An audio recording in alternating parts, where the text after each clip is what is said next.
নমস্কার বন্ধুরা, পশ্চিমবঙ্গে প্রচুর ছাগল মারা যাচ্ছে যে রোগের কারণে, সেই ভিডিওর দ্বিতীয় পর্ব আজকে এটা। যারা প্রথম পর্বের ভিডিওটি দেখেননি, নিচে দেওয়া ডিসক্রিপশন বক্সে গিয়ে লিঙ্ক দেওয়া থাকবে, সেই লিঙ্কে ওপেন করে আপনারা সেই ভিডিওটি দেখতে পারেন যে এই রোগ কী কারণে কিভাবে অ্যাটাক করতেছে।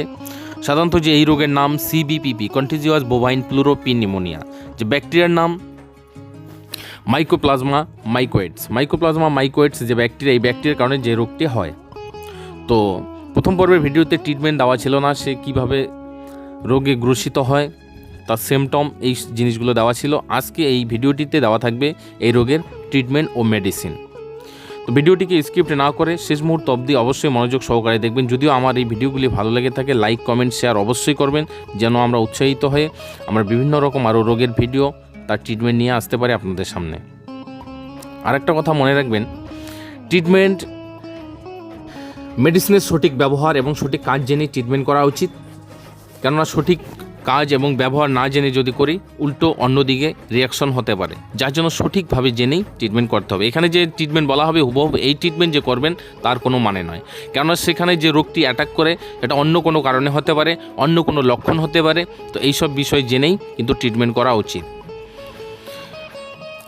তো এই রোগের স্পেশাল ট্রিটমেন্ট হচ্ছে, সাধারণত আমরা প্রথমে যে ইঞ্জেকশন ইউজ করব, অ্যান্টিহিস্টামিনিক একটি মেডিসিন, কর্টিকোস্টেরয়েড হরমোন, যেমন ডেক্সামেথাজোন বা ড্যাক্সোনা। এটি পার 20 কেজি বডি ওয়েটে 1.5 ml।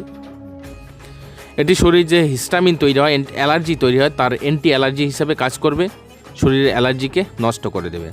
এরপরে যেটা ইউজ করব, তার যদি শরীরে জ্বর থাকে তার অ্যানালজেসিক্স ট্রিটমেন্ট দিতে হবে, ম্যালোক্সিক্যাম বা ম্যালোনেক্স প্লাস বা নিমসোলাইট, যে কোনো আমরা একটা ইঞ্জেকশন ইউজ করতে পারি পার 20 কেজি বডি ওয়েটে 2 ml যদি জ্বর থাকে, এবং এটি জ্বর ও ব্যথার দুটোরই কাজ করবে। এরপরে আমরা ইউজ করব হচ্ছে অ্যান্টিবায়োটিক। মনে রাখবেন, এই রোগের অ্যান্টিবায়োটিকের মধ্যে আমরা অ্যামিনোগ্লাইকোসাইড, ক্লোরামফেনিকল বা অক্সিটেট্রাসাইক্লিন বা কিউনোলন্স, এই 4টা গ্রুপের যে কোনো একটা ইউজ করতে পারি। এছাড়া এই রোগের স্পেশাল যেটা মাইক্রোলাইটস গ্রুপের টাইলোসিন, এটি স্পেশাল এই রোগের ট্রিটমেন্ট টাইলোসিন। তো এটি সব জায়গায় হয়তো অ্যাভেলেবেল পাওয়া নাও যেতে পারে।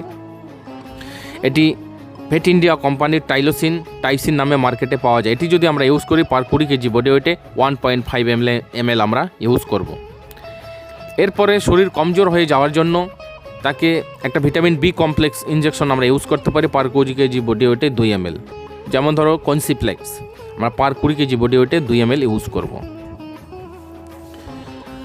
এরপরে যদি শরীর অতিরিক্ত যদি শরীর দুর্বল হয়ে যায় বা শ্বাসকষ্ট অতিরিক্ত হয়ে যায়, প্রথম কথা তাকে আমরা আরও এমন কিছু ভিটামিন ইউজ করতে পারি, যেমন ধরো ক্যালসিয়াম ইঞ্জেকশন বা ভিটামিন এ ইঞ্জেকশন আমরা কিন্তু ইউজ করতে পারি। কিন্তু তার আগে তাকে রোগ থেকে মুক্তি দেওয়ার জন্য অতিরিক্ত যদি শ্বাসকষ্ট হয় তাকে করতে হবে, তাকে 3 টাইম ইনহেলার দিতে হবে। মনে রাখবেন 3 টাইম ইনহেলার দিতে হবে, যেন তার যে ফুসফুসে যে প্রদাহ, যে যন্ত্রণা, সেটা যেন কমে যায় এবং তার শ্বাস নিতে যেন সুবিধা হয়। এছাড়া তাকে শ্বাস না নিতে নাকের মধ্যে যেটা আমরা অট্রিভিন জাতীয় কিছু ইউজ করতে পারি, যেন তার শ্বাস প্রশ্বাসে সুবিধা হয়।